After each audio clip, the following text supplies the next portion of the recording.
Hi friends, welcome to from. రీసెంట్గా ఓటీటీస్కి చాలా సినిమాలు వచ్చాయి. అందులో నుంచి నేను చూసిన ఒక 5 మంచి సినిమాలు మీకు చెప్తా. ఫస్ట్‌ది వచ్చేసి 'దివానా'. రీసెంట్ టైమ్స్‌లో కపుల్ ఫ్రెండ్లీ తర్వాత ఒక లవ్ స్టోరీని నేను థియేటర్‌లో అంత బాగా ఎంజాయ్ చేసింది మాత్రం ఈ మూవీనే. ఇంటర్వెల్ వరకు లవ్ స్టోరీనే అనుకున్నా కానీ ఇంటర్వెల్ ట్విస్ట్ తర్వాత మూవీ వేరే లెవెల్‌కి వెళ్తది. అక్కడి నుంచి చాలా ఇంట్రెస్టింగ్‌గా చూపిస్తాడు సినిమా. ఇందులో మనకి ఎలాంటి ఎలిమెంట్స్ కావాలి, లవ్ ఉంటది, ఫ్రెండ్స్ ఉంటారు, గొడవలు ఉంటాయి, ఒక మిడిల్ క్లాస్ పర్సన్ తన జాబ్ కోసం ఎంత కష్టపడుతుంటాడో అండ్ తన సరౌండింగ్స్ ఏం జరుగుతూ ఉంటుందని ఈచ్ అండ్ ఎవ్రీ ఎలిమెంట్ కూడా చాలా ఇంట్రెస్టింగ్గా చూపించిండు డైరెక్టర్. అండ్ ఈ స్క్రిప్ట్ వచ్చి వర్కౌట్ అవ్వడానికి ఆల్మోస్ట్ 20 ఇయర్స్ పట్టింది. ఆ 20 ఇయర్స్కి వర్త్కి తగ్గ సినిమా ఈ 'దివానా'. ఒక నార్మల్ లవ్ స్టోరీ కాకుండా ఒక different type of love story చూడాలంటే ఈ మూవీ మిస్ అవ్వకుండా చూడండి. ఈ మూవీ కనుక మీరు చూడాలనుకుంటే ఆహాలక్ష్మి అవుతుంది, వెళ్ళి చూసేయండి. సెకండ్ది వచ్చేసి 'మా ఇంటి బంగారం'. సమంత కెరియర్‌లోనే one of the best movie and 100 gross collect చేసిన మూవీ. ఆఫ్టర్ 'అరుంధతి', 'అనుష్క' ఒక లేడీ ఓరియెంటెడ్ మూవీకి 100 crores రావడం అనేది చిన్న విషయం కాదు. అది కూడా చాలా సంవత్సరాల తర్వాత ఒక హీరోయిన్‌కి, అది కూడా సమంతకి ఆల్మోస్ట్ కెరియర్ డౌన్‌ఫాల్‌లో ఉంది అన్న మూమెంట్‌లో 'మా ఇంటి బంగారం' 100 crores గ్రాస్ కలెక్ట్ చేసింది. అండ్ సినిమా విషయానికి వస్తే సినిమా కూడా ఫ్యామిలీ ఆడియన్స్‌కి నచ్చుతుంది, ఇటు మాస్ ఆడియన్స్ కూడా మూవీ నచ్చుతుంది. ఎందుకంటే అందులో 2 టైప్ ఆఫ్ ఎలిమెంట్స్ ఉంటాయి. అటు ఫ్యామిలీ ఉంటుంది, ఇటు ఫైట్స్ ఉంటాయి. ఎస్పెషల్లీ యాక్షన్ సీక్వెన్స్ ఏదైతే సమంత స్క్రీన్ ప్రెజెన్స్ ఎవరు చూపించని విధంగా ఈ మూవీలో ఉంటుంది. ఈచ్ అండ్ ఎవ్రీ షాట్ కూడా సమంత చాలా బాగా క్యారీ చేసింది. ఎస్పెషల్లీ యాక్షన్ ఫైట్స్ అంటే శారీతో బస్లో ఫైట్, ఇంటర్వెల్ ఫైట్, ప్రతి ఫైట్లో కూడా సమంతని చాలా బాగా ప్రెజెంట్ చేశారు. అది నాకు చాలా బాగా నచ్చింది. అండ్ డైరెక్టర్ నందిని రెడ్డి అయినా కూడా దీన్ని ప్రెజెంట్ చేసింది మాత్రం బాలీవుడ్ వాళ్ళే. సో కాబట్టి ఈచ్ అండ్ ఎవ్రీ షాట్ కూడా టాప్ నాచ్ అనిపిస్తుంది. అందుకే ఈ మూవీ అంత బాగా ఆడింది, అంత కలెక్షన్స్ వచ్చినాయి. ఈ మూవీ కనుక మీరు చూడాలనుకుంటే జియో హాట్‌స్టార్‌లో స్ట్రీమ్ అవుతుంది, వెళ్ళి చూసేయండి. నెక్స్ట్ మూవీ వచ్చేసి 'గట్ట కుస్తీ 2' అంటే 'మట్టి కుస్తీ 2'. ఏదైతే ఫస్ట్ పార్ట్లో ఉన్న కామెడీ ఎలిమెంట్స్ ఉంటాయో సేమ్ పార్ట్ 2లో కూడా అదే ఉంటాయి.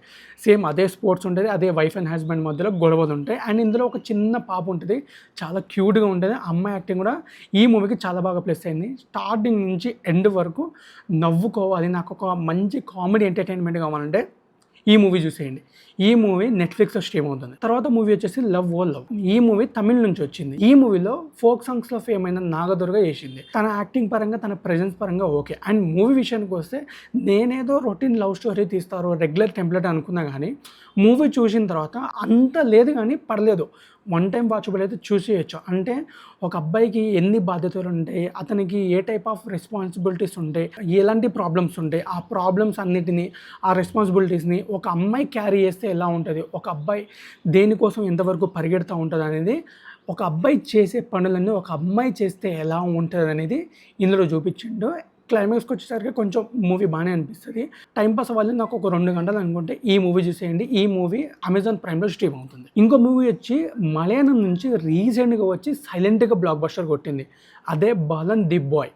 ఈ మూవీ నేను థియేటర్లో మిస్ అయినా కానీ ఓటీటీకి వచ్చిన తర్వాత ఎందుకు మిస్ అయ్యా అని ఫీల్ అయినా. ఎందుకంటే మూవీ స్టార్టింగ్ నుంచి ఎండ్ వరకు మనకి ఎక్కడ కూడా యాక్షన్ సీక్వెన్స్లు ఉండవు. మూవీలో క్రైమ్స్ జరుగుతాయి కానీ క్రైమ్ థ్రిల్లర్ కాదు. ఇన్వెస్టిగేషన్స్ జరుగుతాయి, పోలీసులు ఉంటారు, హడావిడి ఏముండదు. కానీ మూవీ సైలెంట్‌గా వెళ్ళిపోతుంది. ఎప్పుడైతే మూవీ స్టార్ట్ అవుతుందో జైల్లో స్టార్ట్ అవుతుంది. అక్కడి నుంచి సినిమా క్లైమాక్స్ వరకు నువ్వు మూవీకి అతుక్కోపోతావు. సినిమా అలా ఉంటుంది. ఎందుకంటే ఈచ్ అండ్ ఎవ్రీ ఫ్రేమ్ మనం బాగా ఎమోషనల్గా టచ్ చేస్తుంది ఇందులో. అండ్ ఇందులో నాకు చాలా బాగా నచ్చింది ఏంటంటే దీనికి first half, second half, climax అనేది ఏముండదు. స్టార్ట్ నుంచి ఎండ్ వరకు అలా ఫ్లోలో వెళ్ళిపోతూ ఉంటుంది తప్ప మిగతాది ఏముండదు. ఎటువంటి హడావిడి ఉండదు. ఒక తల్లి కొడుకు సెకండ్ హాఫ్లో టొవినో థామస్, వీళ్ళ ముగ్గురి యాక్టింగ్ మాత్రం వేరే లెవెల్ ఉంటుంది. ఎస్పెషలీ తల్లి యాక్టింగ్, తన బ్రెయిన్ మాత్రం చాలా డేంజర్. ఏం ఆలోచిస్తుందో, నెక్స్ట్ స్టెప్ ఏందనేది మనం ఊహించుకోవడానికే కొంచెం భయం అనిపిస్తుంది. ఎందుకంటే ఆమె అంతలా యాక్ట్ చేస్తుంది. తన కొడుకు కోసం తను ఎంత దూరం అయినా వెళ్ళగలరు అని మాత్రం చాలా ప్యూర్గా చూపించింది ఇందులో. అండ్ ఇంటర్వెల్లో తన కొడుకు తప్పిపోయి ఒక 5-6 సంవత్సరాల తర్వాత వస్తాడు. టొవినో థామస్ దగ్గర ఎలా బతికిండో, టొవినో థామస్ అసలు క్యారెక్టర్ ఏంది ఇందులో ఇంపార్టెన్స్ అనేది చాలా బాగా నచ్చింది. నాకైతే టొవినో థామస్ వచ్చిన తర్వాత క్లైమాక్స్లో ఆ అబ్బాయిది, టొవినో థామస్ది ఒక సీన్ ఉంటుంది. ఆ సీన్ నాకు చాలా బాగా నచ్చింది. ఈ మూవీలో సినిమాటిక్ ఫ్రేమ్స్ ఉంటాయి, లొకేషన్స్. ఎస్పెషల్లీ నాకు చాలా నచ్చింది ఏంటంటే ఎలాంటి హడావిడి లేకుండా జస్ట్ స్టోరీ మీదే వెళ్తుంది మూవీ.